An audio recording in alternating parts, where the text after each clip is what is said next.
Demon slayers एक ऐसा anime जहाँ डीमंस होते, डीमन स्लेयर्स होते हैं एंड हाशिराज होते हैं। हाशिराज अपनी लाइफ को दाव पे लगा के डीमन से लड़ते हैं और लोगों को बचाते हैं। जहाँ सारे हाशिराज किसी न किसी ब्रीदिंग स्टाइल का मास्टर होता है, जैसे कि flame, mist, wind, sound, stone और बहुत सारे। लेकिन इनमें से जो सबसे पावरफुल और सबसे पहला ब्रीदिंग स्टाइल वो है सन ब्रीदिंग, जिसके यूजर्स है योरिची एंड तांजीरो। लेकिन क्या तुमने कभी ये सोचा है कि क्या होता अगर डीमन स्लेयर में एक और ब्रीदिंग स्टाइल एग्जिस्ट करता, और अगर वो एग्जिस्ट करता तो वो कौन सा ब्रीदिंग स्टाइल होता, उसका यूजर कौन होता और उसकी ओरिजिन स्टोरी क्या होती? आज की इस वीडियो में मैं तुम्हें इसी के बारे में बताने वाला हूँ। तो हाँ, कोई भी पार्ट स्किप मत करना। सो चलो वीडियो को स्टार्ट करते हैं बिना किसी देरी के।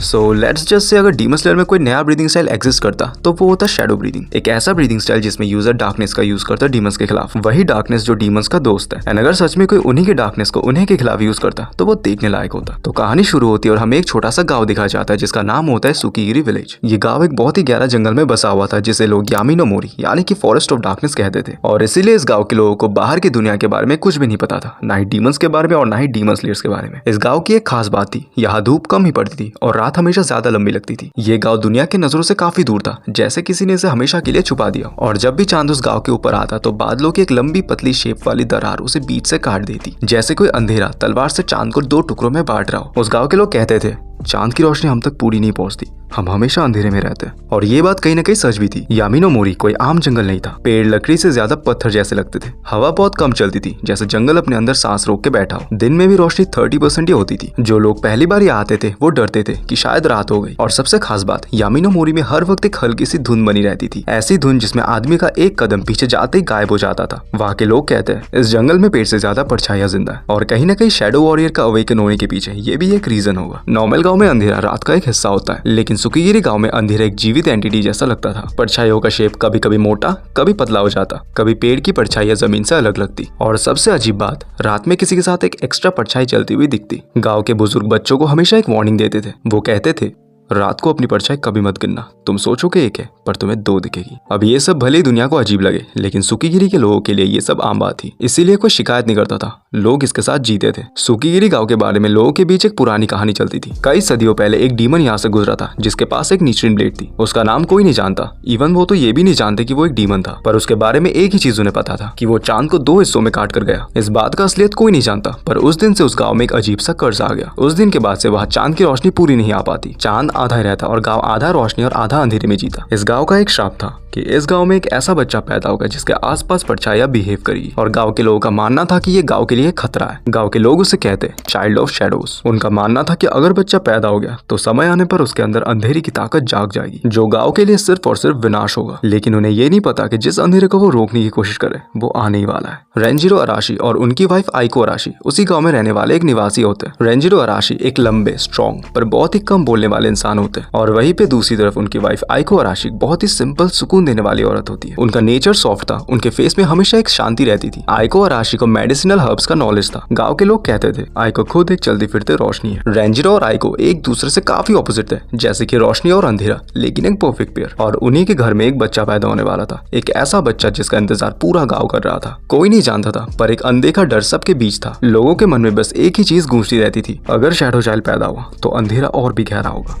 रात का वक्त था और तेज बारिश हो रही थी। हवा पेड़ों को हिला रही थी और चांद आधा छुपा हुआ था। वहीं पे रेंजिरो चिंता में घर के अंदर घूम रहा था। आइको अराशी अपने बेड पर थी दर्द में, क्योंकि उनका बच्चा उस दिन दुनिया में अपनी पहली सांस लेने वाला होता है। पड़ोस की एक बुजुर्ग औरत डिलीवरी में मदद कर रही थी और उस वक्त ऐसा लग रहा था जैसे गाँव पूरी रात जाग रहा हो। आइको दर्द से चीखने लगी। बच्चे के रूप में उसकी पहली आवाज बड़ी अजीब थी। उसके वॉइस में कम वॉल्यूम पर एक एको जैसा फील था। उस बुजुर्ग औरत ने बच्चे को देखकर अपना हाथ रोक लिया और ये देखकर रेंजिरो ने पूछा क्या हुआ। उस बुजुर्ग औरत ने धीरे से कहा उसकी आंखों के इर्द गिर्द एक काली रिंग है। और तभी एक अजीब चीज हुई। घर के कोने में एक परछाई थी जो अचानक से हिलने लगी। रेंजिरो ने इतना बड़ा शॉक पहली बार फील किया। आइको ने अपने बेटे को गले लगाया जैसे कि वो उसका डर मिटा रही हो। आइको कहती है इसका नाम होगा कुरो अराशी, क्योंकि यह अंधेरे में भी रोशनी ढूंढ लेगा। रेंजिरो चुप रहा, लेकिन उसके दिल में एक ही थॉट चल रहा था, क्या मेरा बेटा वो शैडो चाइल्ड है। फिर थोड़ी देर बाद बारिश और ज्यादा तेज हो गई। चांद की रोशनी खिड़की से अंदर आ रही थी और कुरो की परछाई काफी लंबे शेप में फ्लोर में फैलने लगी। आइको ने हल्की मुस्कुराहट से कहा चिंता मत करो, ये सिर्फ एक बच्चा है, अंधेरा इसके साथ पैदा हुआ है, लेकिन ये उसका दुश्मन नहीं है। अगली सुबह गांव के लोग कूरो को देखने आए। गांव के बच्चों के अंदर क्यूरियोसिटी था और बुजुर्गों के अंदर कॉशन। वो देखना चाहते थे कि क्या वाकई में कूरो वो शैडो चाइल्ड है। सभी ने कूरो की आंखें देखी और देखते ही सभी हैरान हो गए। उन्होंने देखा कि उसके आंखों में हल्का सा एक डार्क रिंग है, जो उनके लिए थोड़ा अजीब था। लेकिन सबसे ज्यादा अजीब ये था कि उसकी परछाई नॉर्मल से 2 इंच ज्यादा लंबी थी। और ये देखते ही वो श्योर हो गए कि शैडो चाइल्ड पैदा हो गया। एंड वो एक दूसरे से बोलने लगे, गांव में अंधेरा और बढ़ेगा, शायद कोई बड़ी घटना होने वाली है। लेकिन आइको उन्हें डांटती और कहती है, बच्चा है, उसे श्राप मत बनाओ। लेकिन वहीं पे रेंजरो ने कुछ नहीं बोला, पर उसने एक चीज नोटिस की, बच्चे की परछाई हल्की सी मूव हो रही थी, जैसे कोई इनविजिबल हिस्सा उसे डिसबैलेंस कर रहा हो। फिर वक्त बीतता गया और कूरो बड़ा होता गया और उसके अंदर की वो अंधेरी की ताकत धीरे धीरे जग रही थी। पर एक चीज कांस्टेंट रही, परछाई उसके आसपास बिहेव करती थी। कभी उसकी परछाई वापस आती हुई स्लो थी, कभी उसका आउटलाइन फेड होता और कभी कभी ग्राउंड की शैडो उसके पैरों को छूकर रुक जाती। एक बार एक गाँव की औरत ने रेंजरो से पूछा, तुम्हारा बेटा ठीक तो होगा? उसके आसपास अजीब सा हवा का बहाव रहता है। रेंजरो ने इसके जवाब में सिर्फ इतना कहा, हम उसे संभाल लेंगे। आइको ने कूरो को कभी डरने नहीं दिया, क्योंकि वो हमेशा से चाहती थी कि अगर उसका बेटा वाकई में शैडो चाइल्ड है तो वो अपनी शक्तियों से लोगों की मदद करे।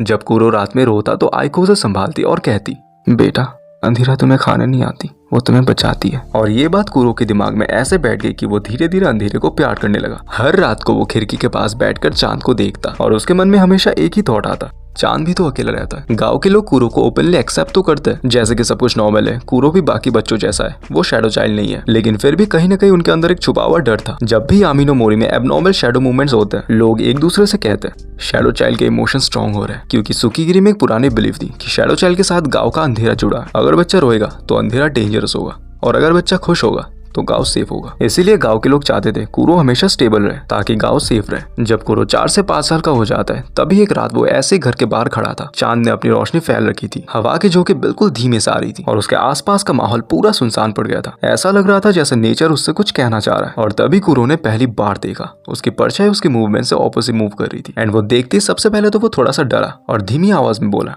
तुम कौन हो? और उसके ये कहने के तुरंत ही जो धीमी हवा चल रही थी रुक गई। एंड ठीक उसके पीछे जंगल से एक हल्की झाड़ की आवाज आई। एंड उस मोमेंट पे वो डर तो गया था, लेकिन वो पीछे नहीं हटा। तभी उसकी परछाई रुक गई और स्लोली उसके पैरों के पास आकर मर्ज हो गई। एंड उस पल कूरो ने कुछ ऐसा कहा जो उसकी लाइफ चेंज करने वाली थी, मैं अकेला नहीं हूँ, है ना? आज के लिए बस इतना ही। बाकी आगे की स्टोरी में अगले पार्ट में कवर करूंगा, जहां अगले पार्ट में हम देखेंगे कि शैडो चाइल्ड के जागने के बाद गांव पे इस पे क्या असर पड़ेगा और क्या कूरो की लाइफ इतनी आसान होगी। तो हाँ, आने वाले पार्ट्स और भी ज्यादा इंटरेस्टिंग होने वाले, तो चैनल को सब्सक्राइब कर देना और वीडियो पसंद आया तो वीडियो को लाइक भी कर देना। बाकी मैं मिलता हूँ तुमसे किसी और एक वीडियो में, तब तक के लिए बाय बाय।